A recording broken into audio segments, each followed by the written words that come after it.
As Verity approached the Wicked Queen's castle, dark clouds hovered in the sky above, and 2 huge stone vultures guarded the entrance.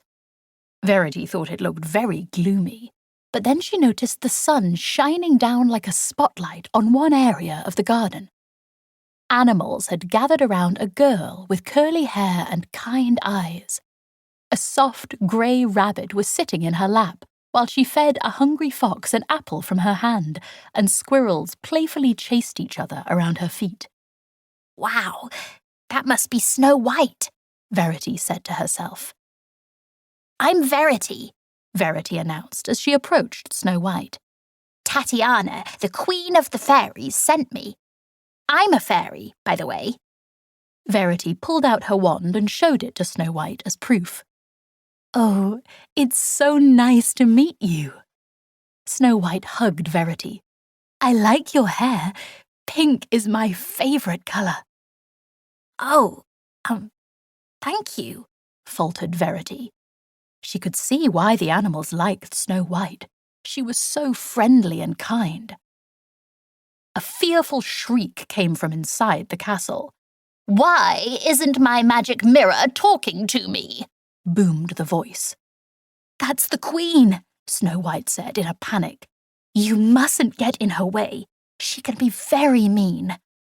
"Don't worry," Verity said confidently. "I'm here to protect you now." "Really?" Snow White's emerald green eyes sparkled. "How are you going to do that?" "I'm going to be the voice of the Wicked Queen's magic mirror," Verity said proudly. She stood up straight and pushed her shoulders back. "Right. Okay. I think you need to fly inside and do that now," said Snow White anxiously. "Oops." Verity felt flustered. "Take these berries in case you get hungry." The ever-thoughtful Snow White handed Verity a small basket. "Good luck." Verity looked at the map of the castle that Tatiana had given her. She could see the Wicked Queen's large bedroom window at the top, and she quickly flew inside. There was the large, gold-framed magic mirror. She squeezed through a small gap between the frame and the glass itself. Once she was behind the glass, she found a little stool to sit on. She took a deep breath to calm her racing heart. Then she unpacked her magazine, Sparkle Time. She took it wherever she went, just in case she had time to read it. She popped a juicy berry into her mouth and looked around. Just then, the Wicked Queen pressed her face up against the outside of the mirror. Her pointy nose and beady eyes seemed very close to Verity.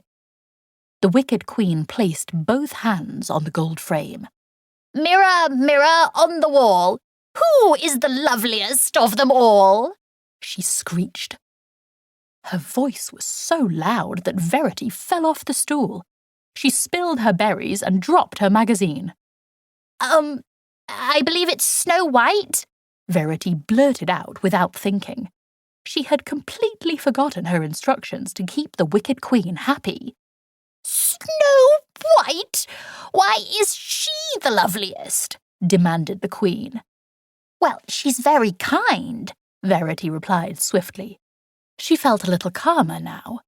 "She's actually in my magazine, Sparkle Time, this week, because she's just opened a squirrel hospital. Would you like to have a look at what it says?" The Wicked Queen furiously turned away from the mirror and ordered her huntsman to find Snow White. "Take her to the forest and kill her. Then bring me her heart as proof."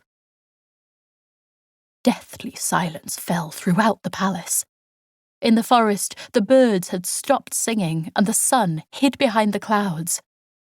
The eerie silence was broken by a tiny sound. "Uh-oh," squeaked the mirror.